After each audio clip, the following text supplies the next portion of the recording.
isintende pha obulu foposi nomlandi intende yami emuntu ayilanda rolandwa ngisho etraileni ezingxamile intende yami avuya kodini afoto umfundisi uganjani ngompotolo lithi RCC umisa intende yami ngibabona benyusa ipolls amen amalungu RCC enyusa ipolls amisa intende yami angisavuyi ngafumana intabo zoyibopha yabothwa kanjani ibothwa nje sisithathe songendawo mayindawo ukakubona wagconcuka ezipholsi zayikhazula yazibhisi ngomzuzu hayi ngalila ikontilana kulila ngalila ndibuke into yami ikhazuka iphela akho nto ndikwazi uyenza ngoba umoya mkhulu ekapho udonile sizibetheleleyo yona isheka imile eze ziyenyuka ziyayihlaba zayikhazuka aphela irufo entente yam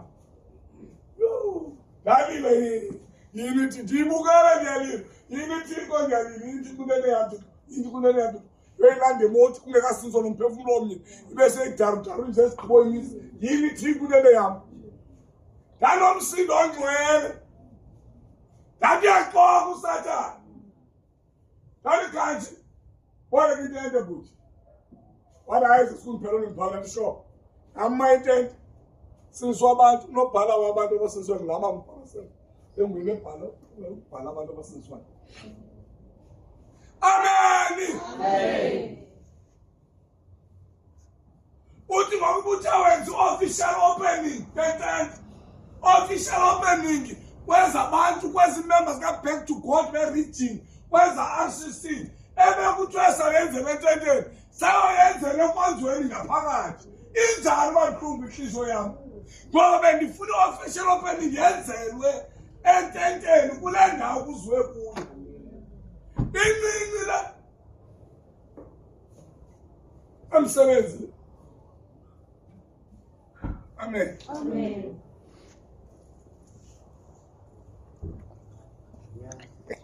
wena izwi lenkosi ke izwi lenkosi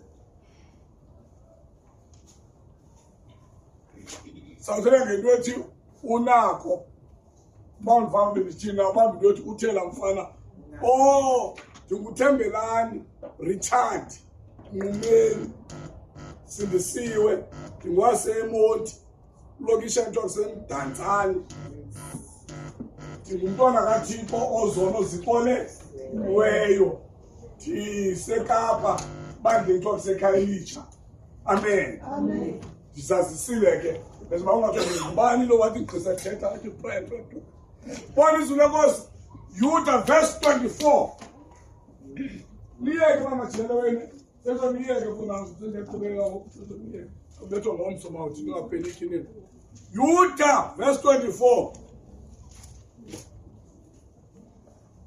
andongafana isifundo ketana lokuqale kuzalathiso qala uYuda upha egqibeleni ngakuzithilene ngaku-Revelations before the Revelations. It's a book before the Revelations. Jude. Akana chapter ke incwadi nje ngasuku chapter 1 kuya thanda. Kodwa ke verse benye nje 24. Ngithandaza sihambeni.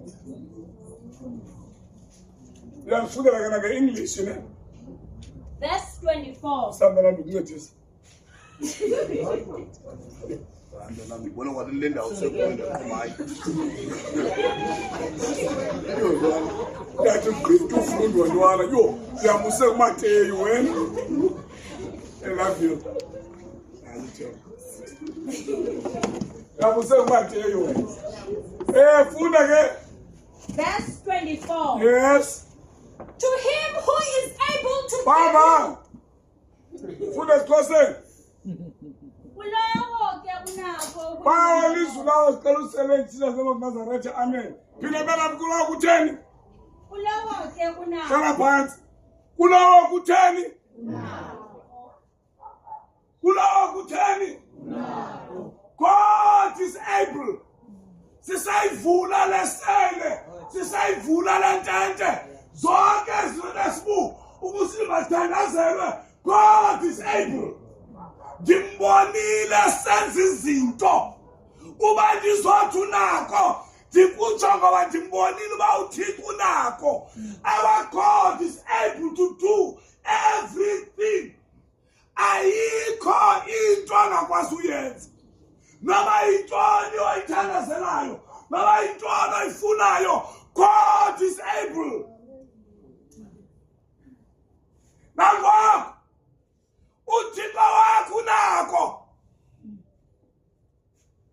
Andizothi unako uthini. Yaziwa nguwe into yakho. But ndizothi kuloo nto wena uyitshoyo, kuloo nto wena uyicingayo, uThixo unako. Noba intoni is able.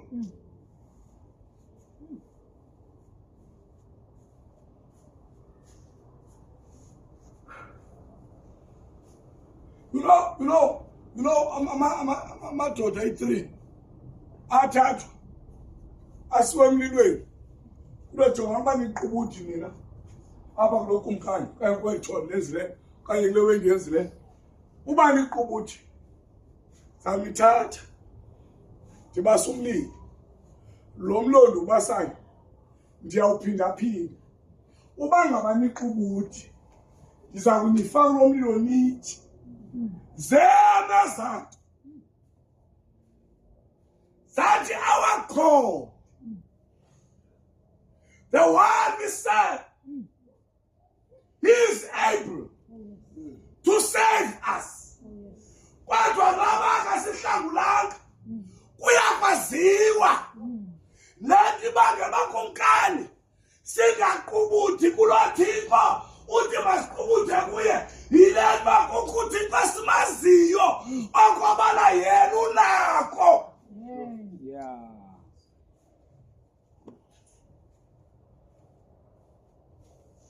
Nangwa kulethu ithandazelayo, kulethu inqwenelayo, kulethu ifunayo, intatha ivulwa ndizothi kuwe noba yintoni uThixo unako ukunceda kuyo. Uba ixesha bendinalo bendawungqena ngapha ndixele uThixo unako ndithetha ntoni. Ngoba ndimbonile mamam, ndimbonile nako emekweni yam, ndimbonile nako nakwiimeko zabanye abantu. Ifowuni yam igcwele ubungqina babantu. Nangoku idrayiva isizayo umfutho uvele ufaka ubungqina bomntu obephaka mvusela besikuwo. Ngoba uThixo unako. Sithi abantu abamthandabuzayo, sithi abantu abacimakalayo yayenza into ethile, kanti uYuda uthenga ujongeni kwakhe. Abanye bathe uThixo ungumphilisi because bamazi beyazi lophilisi. Abanye bathi ungumkhululi ngoba bebebotshiwe, bamazi beyazi lokhulula. Bambiza ngendlela abathe bancedakala ngazo kuYesu.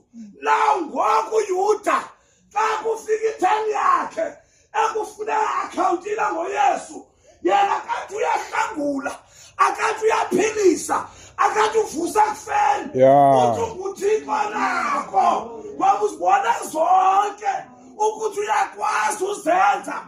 Uphela sithi God is able. Ndizokutsho apha emadawela that our God is able. Lastly, mzumio noma kuthiwani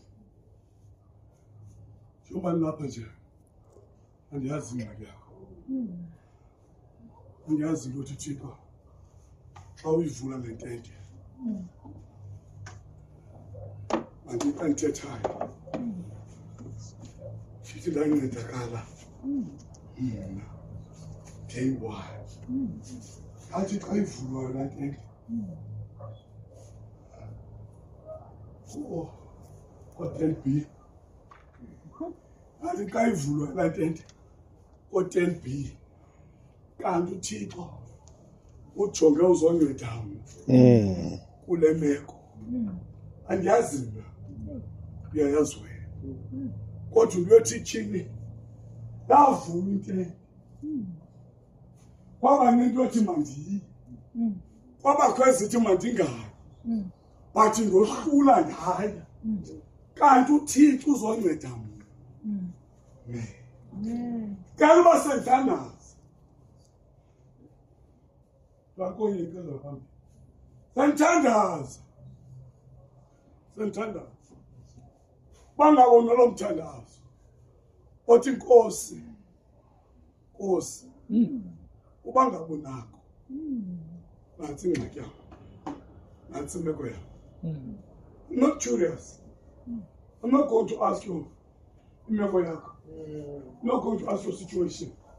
I'm not going to ask ukuthi ufuna uThixo akupruvele ubunakho entweni.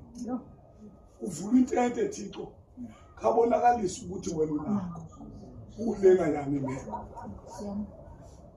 Senonga abatwana senemeko yasekhaya senemeko yomzi senemeko yefamily noma yintoni na uba Thixo uthi unakho.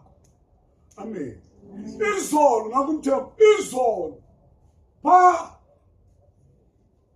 asinyadi Thixo ku healing night ibingathi intsono mntasibu sibukela abantu bephiliswa nguThixo. Amen. Uthi uThixo kum uthi qala ubiza abaqaqanjelwa ngoku yaqoma zayithina yathi abaqaqanjelwa ngoku mabezapha baqaqanjelwa ngoku mabezapha baqaqanjelwa ngoku mabezapha beza abantu wathi ke jonga ukuphiliswa kwabo usebona uba bakujonge emehlweni uzungababeka izandla Themba njalo lithi mhlawumbe bawayo ke bakwandaba lo walonga kwami bayawabawayo kumsebenzi namsebenzi xa bebuye ndibuza one by one ngafuthi ndaqanda abacanga bamandela ndathi ndiqala ningandenzeleleli ungathi uphila ungaphilanga balanga lokuphiliswa kwakho babuye thundu fundisa imphilile ngifu omnye sikofa omnye sijike omnye athawutswela umlenze uyayikhangela uba nepain indawoni ngoba uThixo wethu unakho. God bless you.